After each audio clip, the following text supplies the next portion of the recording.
বন্ধুরা নমস্কার, আমি রান্নাঘরের দীপালি। বড়োদেরকে শতকোটি প্রণাম, ছোটোদেরকে বুক ভরা ভালোবাসা। দেখুন আজকেও সকালবেলা কি নিয়ে এসেছি। এই যে দুপুরবেলা খাবো বলে এটা রেডি করে যেতে হবে স্কুলে। এই যে দেখুন, সেই দিনও দেখিয়েছিলাম ওইগুলো ভাজা বানিয়ে। আজকে কি বানাচ্ছি দেখুন। ওই বাটির মধ্যে দেখুন, বলটার মধ্যে গরম জল রেখেছি। এই যে দেখুন, গরম জলের মধ্যে কেটে কেটে দিয়ে দেব। কেটে এই যে দেখুন, গরম জলের মধ্যে ভিজিয়ে রেখেছি। এখানে নিয়েছি দেখুন শীতল, পেঁয়াজ, রসুন, কাঁচা লঙ্কা। তা দিয়ে একটা রেসিপি করব, দেখতে থাকুন। কড়াইটা বসিয়ে রেখেছিলাম, গরম হয়ে আসছে। এবারে ধুয়ে রাখা কাঁচা লঙ্কাগুলা কড়ার মধ্যে দিয়ে দেব। সঙ্গে দিচ্ছি 2 খোরাক রসুন, ভেজে নেব। রসুন আর কাঁচা লঙ্কাটা ভালো করে ভেজে নিয়েছি। এই যে এবার নামিয়ে নেব একটা বাটির মধ্যে। এবারে দেব শীতল গো।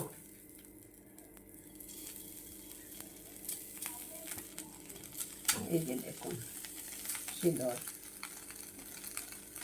শীতলটাই দেখুন ভালো হয়ে ভাজা হয়ে গেছে। কি সুন্দর সেন্ট বেরিয়েছে। টালা হয়ে গেছে শীতলটা, নামিয়ে নেব। শীতলগুলোও আর একটা বাটির মধ্যে উঠিয়ে নিব। এই যে দেখুন, কড়াইটা ভালো করে পরিষ্কার করে নেব। কড়াইটা ভালো করে ধুয়ে পরিষ্কার করে আবার গরম করতে বসেছি।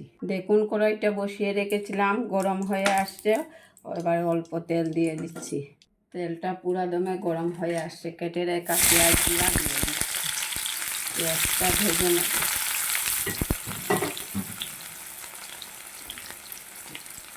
পেঁয়াজটা তাড়াতাড়ি লাল হওয়ার জন্য 1 চিমটি নুন দিচ্ছি। নুনটা দিয়ে পেঁয়াজটাকে ভালো করে ভেজে নেব। পেঁয়াজটা খুব সুন্দর করে ভাজা হয়ে গেছে, সুগন্ধ বেরিয়েছে। নামিয়ে নিয়েছি। এটা একটা বোলের মধ্যে নামিয়ে নিচ্ছি। এটা ঘরোয়া রান্না। আমি সবসময় ঘরের মশলা যা থাকে তা দিয়ে বিভিন্ন রকমের মশলা আমি ব্যবহার করি না। এটা সবাই ঘরে রান্না করতে পারবে। নামিয়ে নিয়েছি। দেখুন দেখুন কী রকমের কালো কষ বেরিয়েছে। ওইগুলো এখন ধুয়ে ভালো করে ভেজে নেব। পেঁয়াজ ভেজে বাটা যাওয়া তেল মধ্যে দিয়ে দিচ্ছি। এই যে বেগুনগুলো আপনারা কিন্তু অবশ্যই গরম জলের মধ্যে বেগুনগুলো ভিজিয়ে রাখবেন। অল্প নুন দিচ্ছি, অল্প হলুদের গুঁড়াও দিচ্ছি, অল্প তা দিয়ে ভেজে নিলাম। বেগুনগুলো ওইদিকে ভাজা হোক, আর আমি অন্যদিকে শিলপাটা দিয়ে ওই কাঁচা লঙ্কা রসুন ওইগুলো বেটে নেব। চলুন দেখা যাক। এই যে দেখুন, শিলপাটার মধ্যে রসুন কাঁচা লঙ্কা ওইগুলা বেটে নেব। রসুন আর কাঁচা লঙ্কাটা বাটা হয়ে গেছে। এই যে দেখুন, শীতল ভাজার পরে ধুয়ে পরিষ্কার করে নিয়েছি, তাও বেটে নিচ্ছি। এই যে দেখুন, এইভাবে বেটে নেব। পেঁয়াজটা ভেজে ওই বলের মধ্যে রেখেছি। এখন শীতল রসুন আর কাঁচা লঙ্কাটাও ওই বলের মধ্যে রেখে দেব। এই যে বলের মধ্যে রেখে দিয়েছি।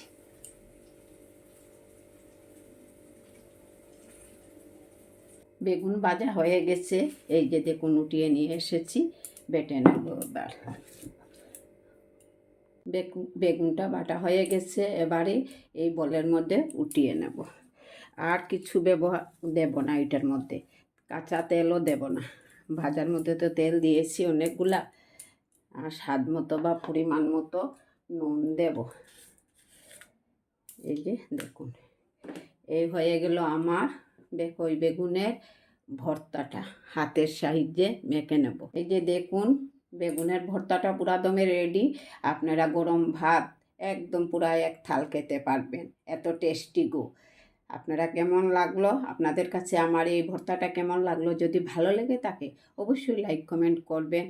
ওই বেগুনের ভর্তা শীতল দিয়ে নমস্কার বন্ধুরা, ভালো থাকুন, সুস্থ থাকুন। আগামী দিন দেখা হবে নতুন আর একটা ভিডিও নিয়ে। নমস্কার।